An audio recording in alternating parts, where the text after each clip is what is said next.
there will not be any issues with the internet connectivity once again. That is, as I have said repeatedly, that is the single biggest issue.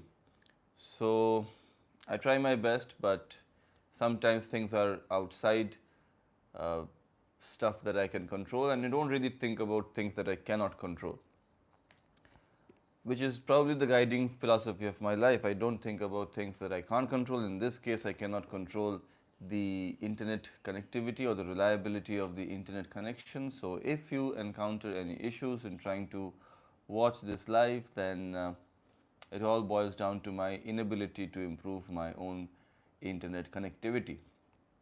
Now, in today's live, we will talk about my preceding 6 videos. In the last live stream that I recorded, the most recent live stream that I recorded on last Sunday, that was 7 days back, I had talked about all the videos, all the long form videos that I have so far uploaded on YouTube, that I had so far uploaded on YouTube, which I think at last count it was 157 videos. So, I had 3 live streams. The first one talking about the first 30 live videos, first 30 videos. The second live stream talking about video 31 to video 107, and the final live stream talked about the remaining long form videos that I had uploaded till then. From in the last 6 days, I have uploaded one video each on each day. So, I have 6 more long form videos that I have not talked about in a YouTube live. We will talk about those videos in today's YouTube live. Starting with the video that I had uploaded on 8th July talked about the approach to a patient with stridor. Now, as an ENT specialist, we are lucky that we don't have too many emergency scenarios. However, we have quite a few, and many of them are life threatening. One of the most important emergencies in ENT is stridor. Now, stridor, when I was a resident, I did not really understand stridor that well immediately after joining residency, but slowly I gained appreciation for the fact that stridor is very important, and so important is stridor that even in a crowded OPD, one could detect the sign of stridor, and sometimes the patient themselves do not know how serious the condition is, the relatives do not know how serious the condition is, but you as a doctor and especially an ENT specialist should be able to ascertain how serious the condition is. So, if you hear stridor and you have determined that it is due to an upper respiratory tract obstruction, then more often than not the treatment is tracheostomy.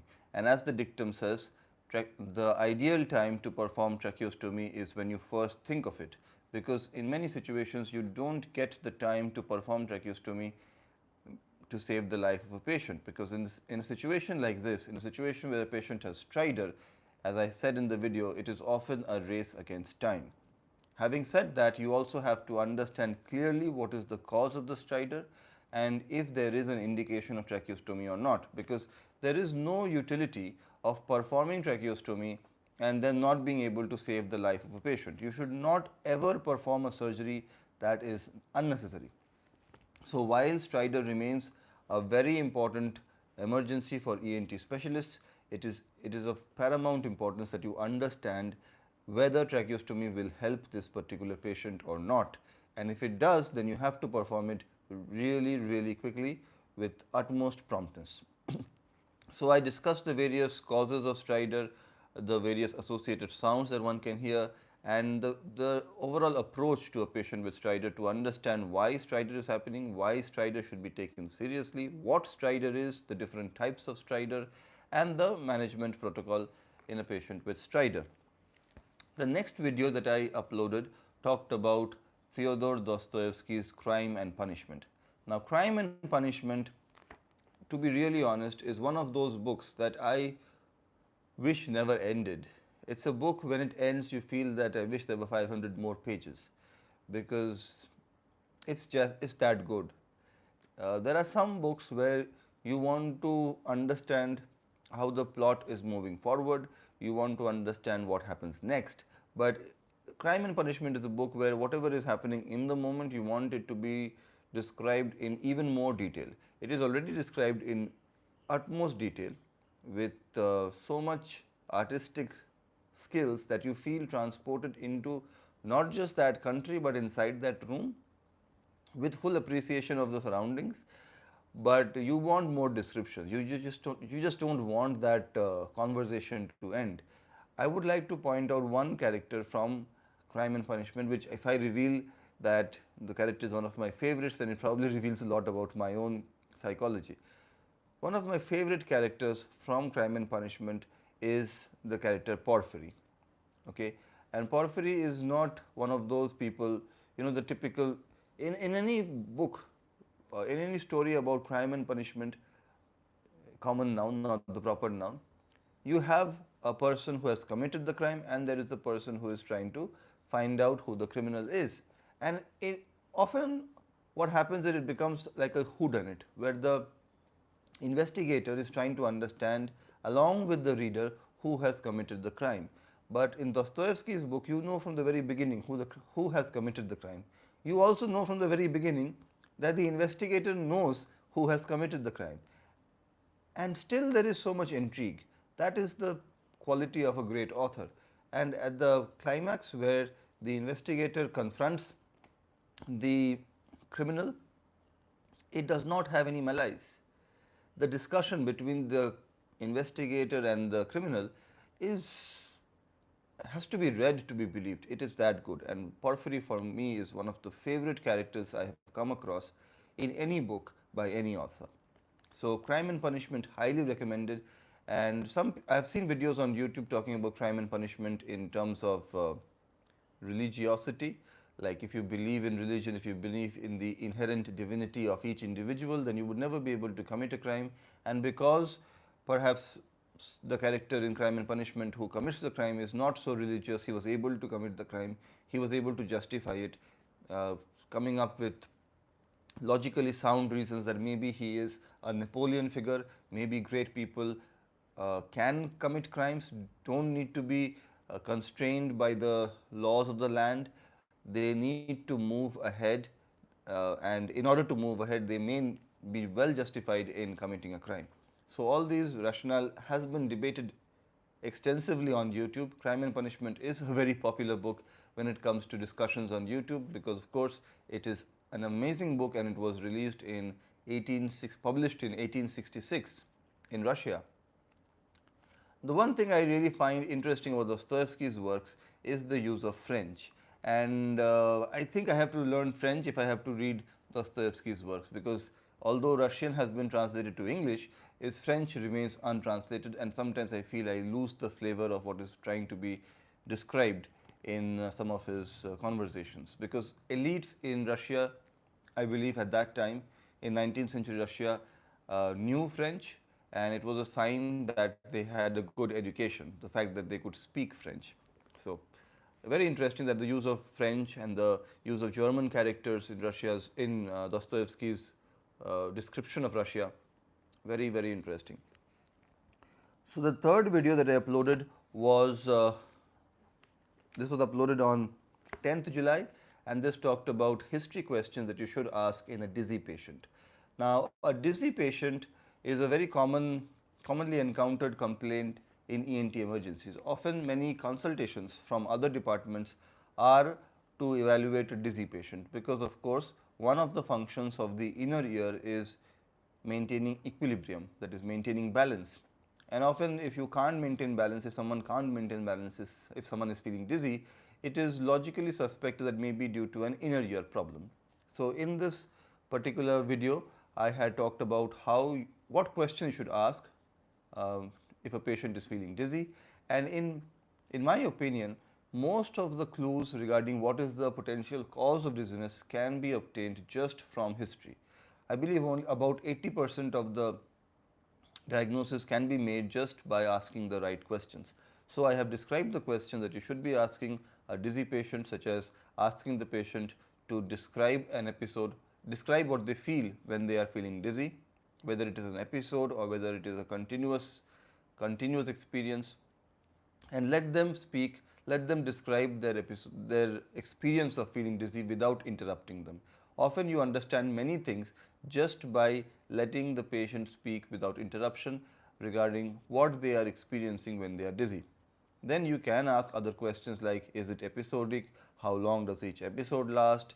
Um, do you have, is it precipitated by any head movement? Can you do anything in particular to make it stop? Are there any associated ear symptoms like hearing loss, discharge, ringing sensation in the ear fullness? All of these things are important. Of course, you should also ask about comorbidities, because dizziness can be caused by various organ systems in the body. It can be due to heart conditions, it can be due to brain conditions, it can even be due to anxiety or stress, it can be due to sleep deprivation, it can be due to drug reactions, so many things. So a good history, a good thorough history can help you understand the potential cause of dizziness in a patient. The next video that I had made, which I really am very proud of, if I may say so about myself, is a video titled In Defense of Indian Healthcare. Now, there are many videos on YouTube made by Indian doctors who have left India, and in those videos they justify why they left India, they tell their own reasons, and they are reasons based on solid ground. I do not dispute that. But I find it a little bit harsh, or for lack of a better word, rude, to criticize Indian healthcare when somebody has learnt many things from Indian healthcare and then they have departed, and then to diss Indian healthcare, it's not very pleasant. Certainly not pleasant for somebody who I imagine would be in India and watching these videos and feeling terrible about their condition. I don't think it's the very appropriate topic to talk about in that sense. Maybe you could frame those sentences in a better way.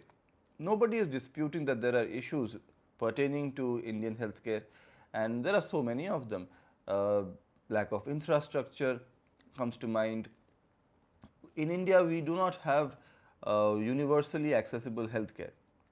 Okay, there are government healthcare systems and there are several insurance schemes, but still there is a lot of unmet need. There isn't as much infrastructure available. If, and probably it has got to do with the population, but what I have observed is people even in villages, even if there are hospitals in the villages, there are doctors in the villages, and there are medical equipment in the villages, they don't have faith. I think that will come with time. But these people in villages, I know this from my own experience, they prefer to travel thousands of kilometers to go to a major city, get a surgery done, and they would want to come back to their villages just for follow-up. Now, is that logical? It has become accepted practice in many parts of the country, but I don't think it is logical. If somebody has performed the surgery, he or she is best at conducting the follow-up evaluation. It's often recommended by doctors who perform these surgeries in big Indian cities that get the follow-up done from local doctors, which is very difficult. I know this from experience, and I imagine that with time, when the facilities improve all over the world, all over the country, the patients also will start understanding how difficult it is to travel to one part of the country, get a surgery done, and then return to their native place and get follow-up done. It really becomes difficult. So there are legitimate issues. There are issues related to discrimination as well. And I've talked about that in great detail. But the decision to leave India and to treat patients in a different country is fine. It is good for your career. It may even ensure work-life balance. You may be able to work in greater peace, in greater comfort. I don't dispute that, and those are definitely very appealing ideas. But at the back of your mind, you will also have the thought that there are people in the place you grew up in who are not receiving the healthcare that they should be receiving. Now, it may not be your problem. You can think that, oh, why should I bother about that? There are so many other people who are more qualified than me who can take care of these people, which is fine. It is an individual decision. I do not want to pass judgment on the individual choices made by individuals. All I'm saying is a holistic picture should be analyzed, the pros and cons should be weighed, and before one leaves India to work as a doctor elsewhere, they should weigh up the pros and cons carefully. But again, I feel it is in bad taste to leave India and then criticize Indian healthcare unabashedly. I mean, if you want to criticize India, you can do that while you are in India as well. Can you not? So, The next video I want to talk about, this was uploaded on 12th July, and this talked about the pros and cons of MRCS after MBBS. Now, by far the most watched video that I have uploaded so far is titled MRCS after MBBS. Now, is MRCS after MBBS worth the effort? That is the main question in that particular video which I uploaded 2 days back, I think. So, after MBBS, one is faced with the obvious challenge of getting into a postgraduate course because everyone wants to become a specialist. Now, postgraduate entrance exams are particularly difficult in India, and of course, they are mired in controversies as well. So, it wasn't bad enough that it was difficult. Now, we have to worry about how uh, transparent they are, whether our bad ranks are entirely due to our own fault or is it due to the fault of some system which is corrupt. These questions do not help. So it is natural for people at the end of MBBS to want to pursue specialization, want to pursue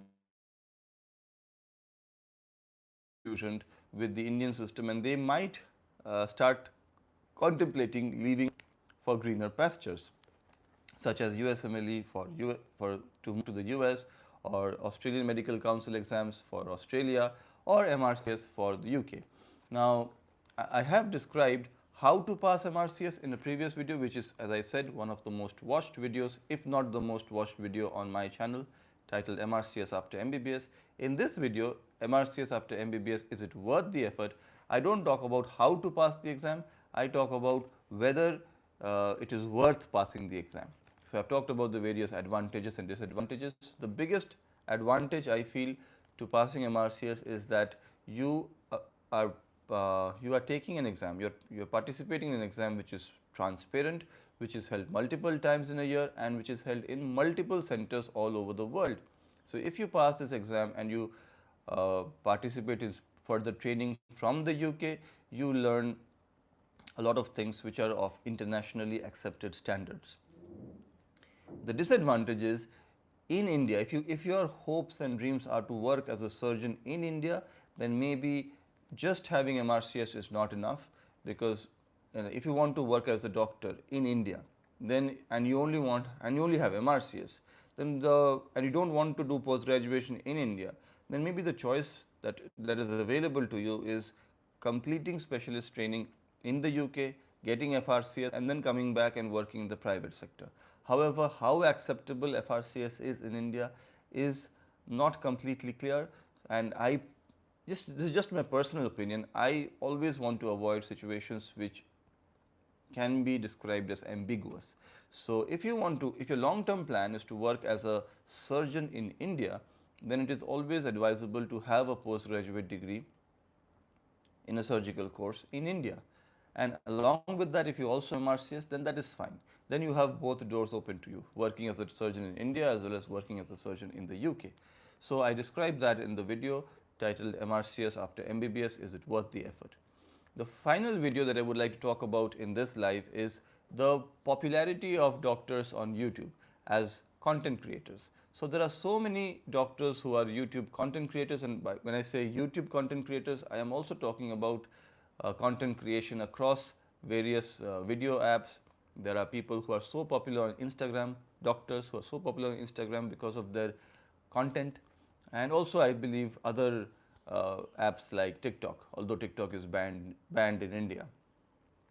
So these doctors are so popular primarily because they are able to talk about things which are entertaining, engaging, and previously unknown to the wider public. So I would imagine if there is a video talking about the steps of tympanoplasty, steps of a middle ear surgery, an animation video, that would only appeal to people trying to learn the surgery. But that is not true. It also appeals to people who have been recommended that surgery. So people can easily log on to YouTube, search that particular surgery which their surgeon must have recommended to them, check the animation video, and understand what's going to happen to them. And I've come across this video of tympanoplasty, which was an animation video made by an American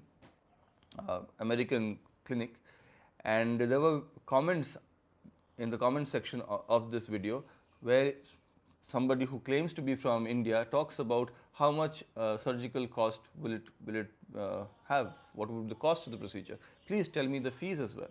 So these comments are interesting, but it also points out that people have a genuine interest in learning things, which I felt would only be restricted to medical students or surgical trainees. So not just that, people also want to understand what the surgery is all about. General people, not just doctors, they also want to understand what the surgery is about, and they also want to eagerly ask about the cost of the surgical procedure, even though it is being recommended by somebody in America. So you can, I mean, I don't know if the person was able to get the information. I checked the replies to the comment as well. I did not find any official reply, but maybe they got the answer. I don't know. You certainly will get all answers to your comments on this channel, because I make it a point to reply to each and every comment that I have received so far. So doctors are widely popular. They are popular not just because they describe how to perform a surgery, they also describe how to perform a clinical procedure, how to interpret clinical investigations like CT scan or MRI, which is something, if you explain properly, as Einstein said, if you have understood something really well, you can explain it very easily. So if those doctors can explain how to interpret CT scan very easily, then even patients can understand what is being explained. And what I personally find very fascinating is there is a particular channel on YouTube where a person talks about how they secured a great rank in NEET PG. Now, how many people will want to watch how to get a great rank in NEET PG? Thousands, 10,000s, tens of thousands, millions. This particular video talking about how a person got a great rank in NEET PG, which, it is only for doctors. You already completed MBBS, then it's an entrance exam for getting entry into a postgraduate course. And if you get a great rank in that particular exam, you will want to share your experience. And this is a long video lasting for hours. It's a multi-part video, if I understand correctly. It has millions of views. This points at the hunger of medical students to learn about how to prepare to get a good rank, and it also explains that now there are no barriers to in information. Earlier, if a student topped an exam, they would be interviewed by their coaching course or a journalist, and that particular video would be heavily edited and heavily controlled and released onto the media. That would be for consumption of the viewer who is trying to understand how to do well in that particular exam. Now, the topper himself or herself can record a video, share their experience, and the video can be consumed eagerly by those interested in figuring out how to do well in that particular exam. So there you have it, folks. I have described my preceding 6 videos, long form videos. I also have some shorts, but I don't want to describe them. And so I talked about my video on approach to a patient with stridor. I talked about my book review of Crime and Punishment, my approach to a patient who is dizzy, defending Indian healthcare system, MRCS after MBBS, is it worth the effort, and finally the popularity of doctors on YouTube. Thank you for watching this live. Take care. Bye bye. I'll see you soon.